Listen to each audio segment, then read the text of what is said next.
Hello, how are you today? Welcome to the world of ophthalmologic imagery. We're going to show you the most basic of ophthalmological images today, showing you the routine pictures of the eye examination that are most likely to be shown to you on step 2. I'm Conrad Fisher and I'm the Associate Chief of Medicine for Education at SUNY Downstate in Brooklyn, New York. The most important part of our investigations is to look at what the normal retina looks like.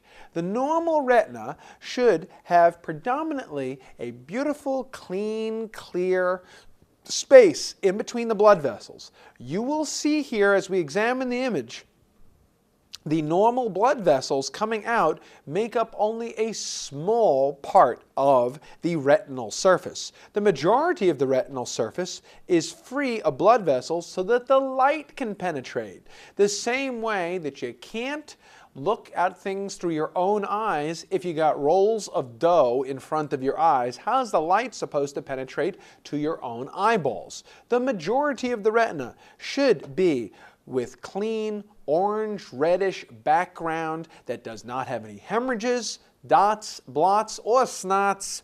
Big blood vessels should not be occluding it, and the basic thing should be a clean, clear surface through which light can penetrate.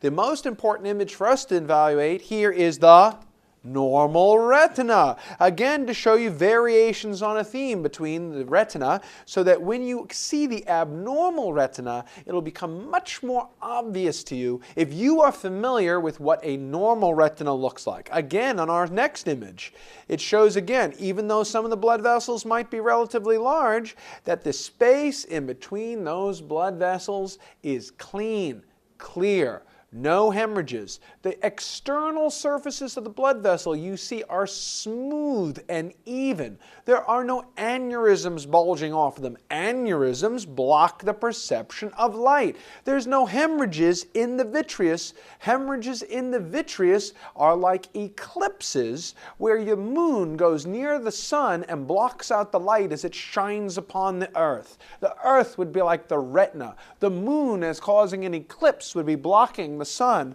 and you would form a large shadow on the earth, eclipsing the sun. So it is with all the hemorrhages and things inside the vitreous chamber. The more of those you have blocking sunlight, the less you're able to perceive light on your posterior retinal surface. Now, looking at our images again of the retina, we see that the majority of the retina is clean to perceive light, and here, with the optic nerve head, you'll see at the optic nerve head, still the majority of the optic nerve head is clean of blood vessels.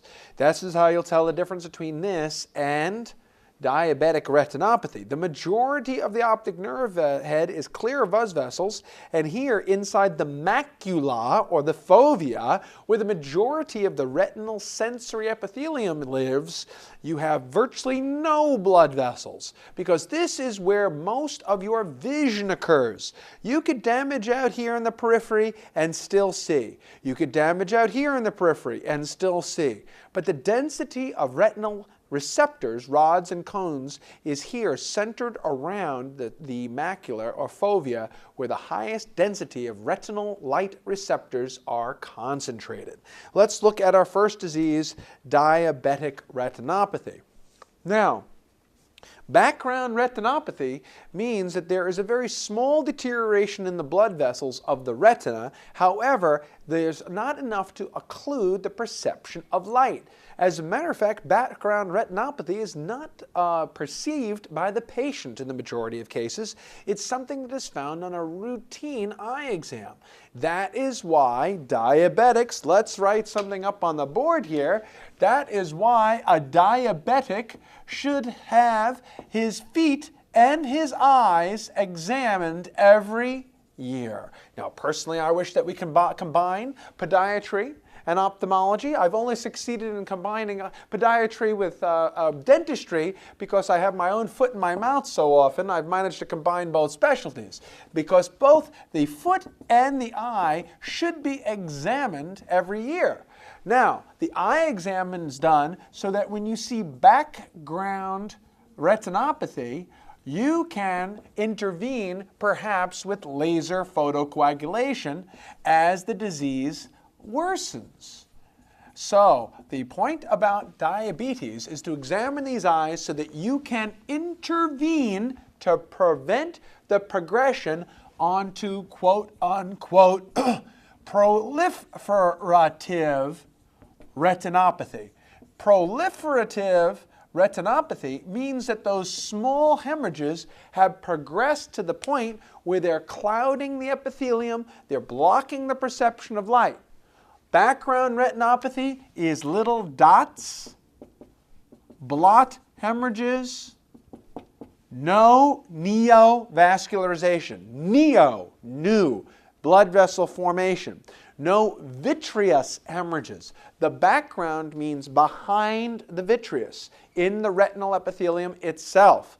Dot and blot hemorrhages, but not neovascularization or vitreal hemorrhages, which act as an eclipse. This is in the background. It blocks a little, but not very much. Small blood vessels. Now, also, the other thing about the damage of the diabetes to the eye is that here we have a blood vessel. Here is a blood vessel that is supplying the epithelium of the retina. And here's the blood vessel supplying the epithelium of the retina, and here are the cells above the blood vessel where they're being supplied. And don't mind my artwork here, which doesn't look consistent. I'm just trying to show that basically the blood vessels in the eye are underneath the layer of epithelium and the rods and cones above it, the same as it is an underground irrigation system. Basically, this is further back of the eye. This is where the light is coming. The light is coming in this way. The light is coming this way to be perceived by the retinal epithelium. Now, the blood vessels are underneath the retina, simply supplying it like an underground series of pipes in an irrigation system. This is more like agriculture. Now, normally the blood vessels have an endothelial lining, which protects it, feeds it, keeps it nutritious, and that is normal. And then the blood goes down this endothelial lining, and the blood goes down here and feeds the retina. And feeds the retina and supplies oxygen to it. That's normal. If it sounds boringly repetitive to you, like something you know, good. That's the whole point. Now, the fundamental defect in diabetes, no matter where it is in the eye, whether it is in the retina, the kidney and neuropathy, the brain, the eye, the kidney, or the heart, is fundamentally the same defect. The endothelial lining gets damaged. Now, if the endothelial lining starts to become damaged as 1 year, 5 years, 10 years, the endothelial lining starts to become even more damaged, and the sugar itself at 10 and 15 years starts to significantly narrow and become damaged as the endothelial lining becomes destroyed. Now, how can blood get down the blood vessel if the endothelial lining gets damaged? So what happens is liquids start to seep out lipids and liquids start to seep out into the retinal epithelium, and this would be known as part of the background retinopathy, or if it's lipids and extracellular fluid, as cotton wool spots. Like putting your hand in dough, squeezing the dough, and the dough comes out between your fingers. It's pressure. Now, the distal retinal epithelium is over here. The distal retinal epithelium is down here, and it's not getting enough perfusion because it's only getting a trickle of blood going through it. And the distal retinal epithelium is very sad. And the distal retinal epithelium goes, oh, how am I going to get any blood vessels down here? And the distal retinal epithelium is very sad and says, help, help. Can you send me some blood, Mr. Blood Vessel? And it says, help, help. And the blood vessel says, no, I'm all clogged up. I don't know what to do. I've got blood vessel constipation. It's not like I wouldn't like to go, but I'm all stopped up. How am I supposed to get to feed the poor Mr. Blood Vessel over there? Oh, he's very sad, very sad, very sad. Look here. Tristetat et lacrimis, as they say in Latin.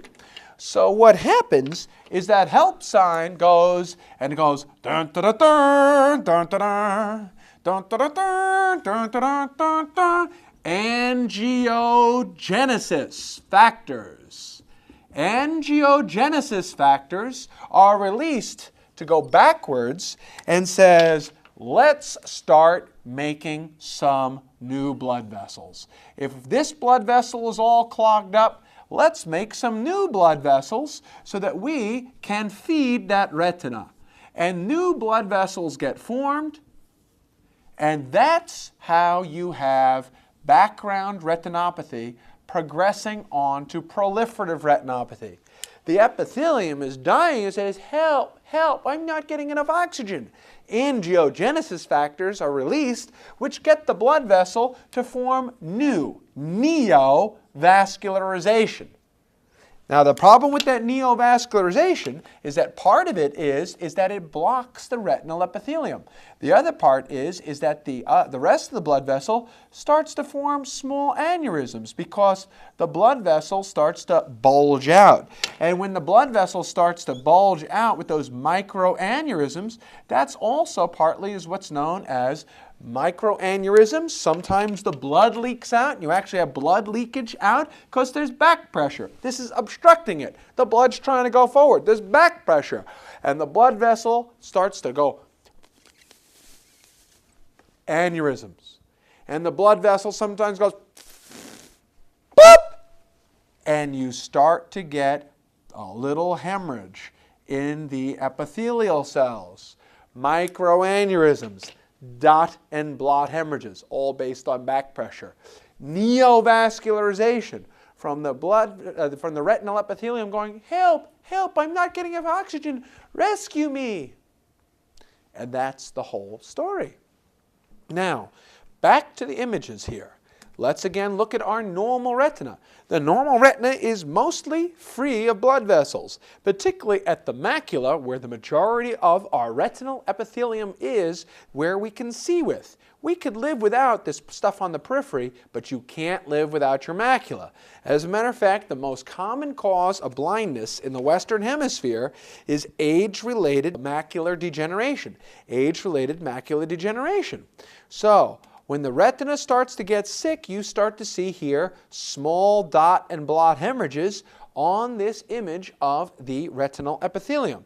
Now, there's no actual treatment right now, but as it starts to get worse, you can see that although this may look like a picture of astronomy, that we're looking at the picture of Mars here, and there's the polar ice cap of Mars, as the eyeball starts to get damaged, you can see more hemorrhages leaking out of blood here into the retinal epithelium, more leaking out of fluid, more fats leaking out and blocking the epithelium, more blood vessels blocking the epithelium, and here you see this is still things just in the background where you have extravasated fluid blocking the epithelium, the blood vessels start to break down, blocking the epithelium, but it's only when it becomes very severe at proliferative. What is proliferating? The new blood vessels. As we see here, the nice, neat cup and disc, the cup sits in the disc, now starts to get obscured with all these new blood vessels. Also, how am I supposed to see when I've got all of these blood vessels over my epithelium? How am I supposed to perceive light? This would be like being in the woods. I'm trying to look through the bushes to see you, and these thick hedges are growing in front of me. Do you see me? I don't see you. Well, I can't see you because I got all these blood vessels getting away. Would you get these blood vessels out of... Hey, I can't see you. Every time I turn around, it looks the same. Yes, because I can't see because these neovascularization blood vessels are still in my way every time I move my eyes. This is when it's more advanced and it starts to damage the surface of the retina. Once you have neovascularization and once you have a vitreous hemorrhage, such as occurs here, you can see that the majority of the retinal epithelium starts to get obscured. How can I perceive light when I got a big drop of blood in my vitreous? Now remember, a drop of blood may seem small to you, but a drop of blood obscuring your eyeball, which literally has millimeters of surface area, millimeters, is huge. Therefore, the treatment at the beginning is always aimed at controlling the blood sugar. There is no question that the percentage of retinopathy, has to do with whether or not you want to call it the average glucose level. As the glucose level on average goes from 100 to 200 to 300, if your average glucose level rises up, there is no doubt that there is a marked increase in the frequency of retinopathy over time. Now, if you want to call it hemoglobin A1C, both of these are valid. If you want to say hemoglobin A1C of 6%, 7%, 8%, 9%, the same is true.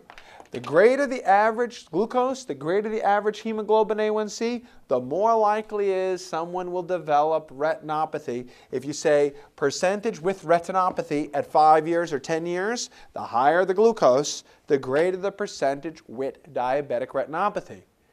Aspirin will not help. Aspirin does not stop that neovascularization. Aspirin can only hurt a person who's got an ocular hemorrhage. Aspirin will not help. At what LDL would you give a statin medication to for a person who's got this diabetic retinopathy? The answer is anybody with an LDL greater than 100, an LDL greater than 100 for sure should be on statins, because diabetes is considered equal to coronary artery disease. So anybody with a statin LDL above 100 should be on a statin just because of diabetes. Just with diabetes. Above 100, put them on a statin as a single risk factor. Controlling lipids and controlling glucose will help you. By far the most important thing is controlling glucose. Aspirin does not help. Now, once the person starts to look like their background retinopathy is getting worse, laser photocoagulation will zap out the cells producing the angiogenesis factor. So the idea is that as you do the photocoagulation, you're going in the back of your retina to destroy cells that are going to make the angiogenesis factors. If you don't make angiogenesis factors, you won't form the new blood vessels. Now, we all want to get blood vessels, but not at the expense of blocking light going into my retina. Now, a separate subject, retinal detachment. Retinal detachment is the mechanical removal or loss of the attachment of the retina on the back of the wall of the eye. Now, the retina is attached to the back of the sclera. The retina is attached to the back of the sclera. Here's the nerve going out the back of that orbit. The retina is attached to the back of the sclera. Now, it's like wallpaper. If you have the retina attached to the normal sclera, life is good, but there are two separate epithelial layers. There's two separate layers there. And sometimes you get the retina detached from that sclera the same way you could pull wallpaper off the wall. Now, the things that would pull it off is one, bang, knocked it off, trauma, knocked it off, got banged out by trauma. Turns out to be also that diabetic retinopathy is not so good for the life of that retina, and it puts tension on it. As the neovascularization and scarring forms, the retina goes, and the scarring, the scarring of the retina puts tension on it and can pull it off. Even people with myopia can have extra tension on that. people who have surgery for cataracts. They're getting their ocular lens. They're having an intraocular lens put in, and as their intraocular lens gets put in, what happens is that sometimes that trauma to the eyeball from the placement of the intraocular lens can result in trauma which dislodges the retina. Now, the most important thing is that retinal detachment is a loss of vision that is, one, sudden, but painless. Painless. Uveitis pain, glaucoma pain, conjunctivitis pain, abrasion is pain. Glaucoma is pain and uveitis is pain. Conjunctivitis pain and abrasion is pain. But this is painless. Flashers and floaters is because as pieces of that epithelium get damaged, part of it starts floating around in the vitreous.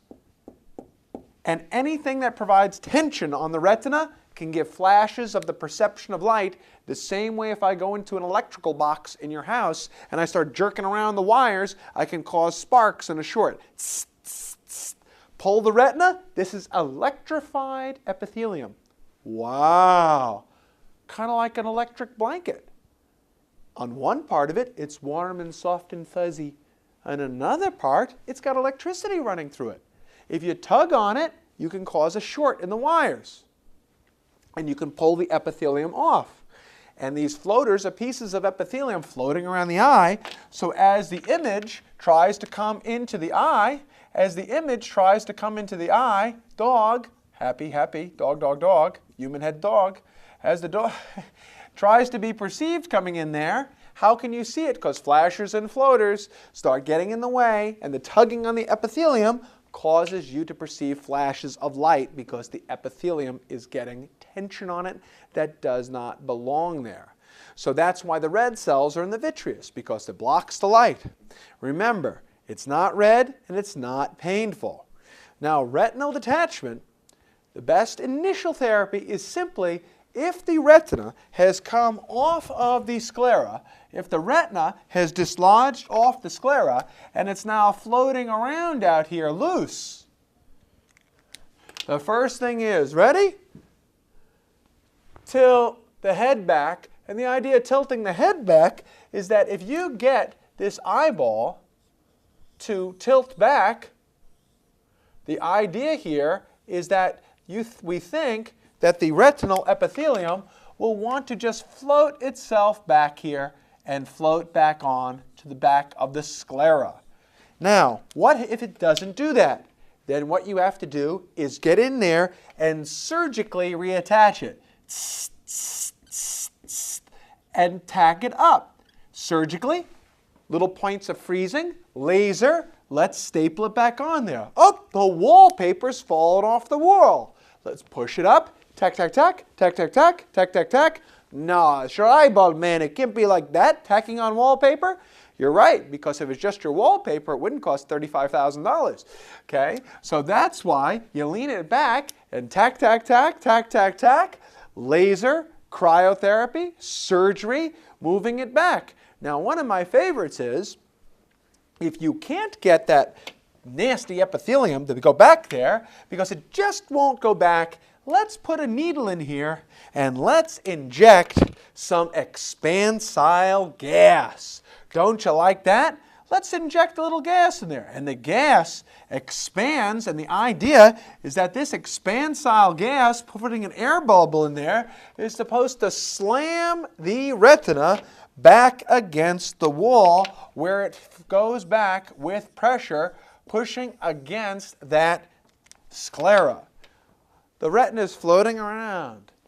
I don't want to go back to the sclera. I like floating around here, but we can't see. Oh, I don't care. I'm having a good time floating in the vitreous. Really? Let's put a needle into the eyeball, into the globe. Sclera, retina, sclera, retina.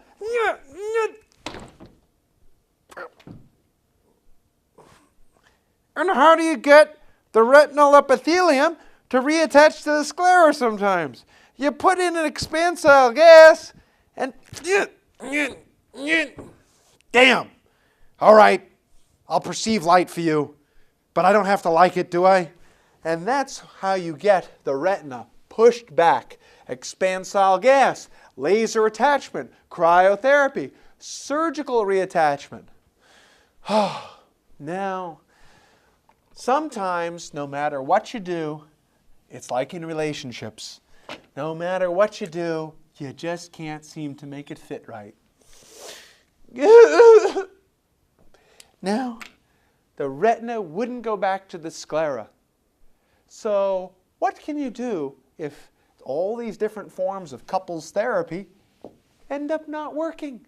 I try to tack the relationship together, freeze the relationship. I tried to be hot in terms of heating it up, laser. I tried to be cold once, cryotherapy. I tried one time just to force it together with surgery. I tried to push in with other couples and pushing it together. It just wouldn't reattach. Well, if I can't get you to move back closer to me, let's put a buckle around this. You like that? Like a belt. Let's put a belt around the whole thing. Put a belt around the whole eyeball. Put a belt around the whole eyeball and tighten that up and pull the whole sclera forward. And that's how we make the sclera reattach sometimes. We take a scleral buckle and put it around the eye and force the sclera to move forward and contact the retinal epithelium. If you can't get the retina to go back, we can take the sclera and scrunch it down, make it tighter, make it tighter, scrunch this down tight, and pull the sclera forward and make it reattach. Next disease. The next disease is macular degeneration. Now, macular degeneration is simply the loss of the retinal epithelium at the area of the macula or the fovea. Now, I'm very sorry to say that the most common cause of blindness in adults in the United States is age-related macular degeneration. Diabetes is very close to that. Now, that just means that the macule, in other words, the area of densest light receptors, starts to get damaged. Now, it's divided up into two forms. There is a dry type, and in this dry type, yellow material released in the retina called drusen start to obstruct the perception of light by obstructing the retinal epithelium. Now, there's a quote-unquote wet type, which involves new blood vessels. And the new blood vessel formation can be treated in some ways like diabetic retinopathy with laser photocoagulation. There is no proven evidence that any therapy will definitely stop the progression of dry macular degeneration. However, we can try antioxidant vitamins like vitamin A and vitamin E and antioxidant vitamins. We can try vitamins A and E and antioxidant vitamins. We can attempt to use antioxidant vitamins to try to stop the progression of the retinopathy with the macular degeneration. However, it's not proven.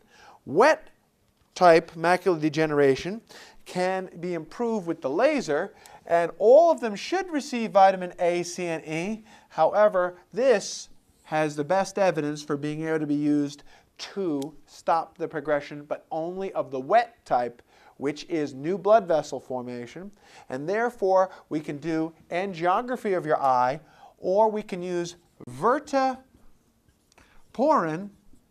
which is a light sensitizer that can let us know where we should be doing the laser photocoagulation. Age-related macular degeneration, no proven therapy. Wet type with new blood vessels, use a laser. Dry type with drusen, antioxidant vitamins, vitamins C and E and sometimes A. Next disease. The retinal artery and the retinal vein can both become occluded. The retinal artery and the retinal vein can become occluded in the same sense of having a pulmonary artery or deep venous thrombosis. So central retinal artery and vein occlusion can be distinguished because since vein occlusion will block the venous outflow of the eyeball. You can determine it by looking at the image and seeing blood extravasated into the back of the eye. The blood vessels have blood in them. Why? Because the arterial supply is normal. The blood's getting in. But since there's a vein occlusion, the blood can't get out, increased pressure, and pop! The blood goes into the background of the eye. You get blurry vision. It is not painful, neither in retinal artery nor in retinal vein occlusion. There is no specific therapy for vein occlusion. You cannot heparinize, because if you heparinize someone bleeding into the back of their eye, you could make it hemorrhagic even more and blind them. No specific therapy. How do you tell them apart? Vein occlusion extravasates blood, and artery occlusion does not. See these new arteries? Let's look at this image of the normal arteries again. You see the normal arteries with this nice, plump, juicy, tasty, healthy-looking blood vessels supplying the retinal epithelium. Now, if you have an occlusion of the artery as it's coming out of here at the optic nerve head, the artery goes down the center of the optic nerve, right down the center of the optic nerve. And if it becomes obstructive, it's rather like a stroke. Watch what happens to these red, jummy, juicy, plump blood vessels. Oh, they're pale, milky, sudden. Why? Clot goes to that blood vessel, obstructs it, no blood goes into it. How do I know this is an arterial occlusion? Because there's no blood coming into the arteries. There's no blood going into the arteries, therefore it is pale. If there's blood going into the arteries, there's blood extravasated into the background of the eye, and you actually see blood drops in the back of the eye, retinal hemorrhages from the vein occlusion. In artery occlusion, everything's pale. There's no blood in there.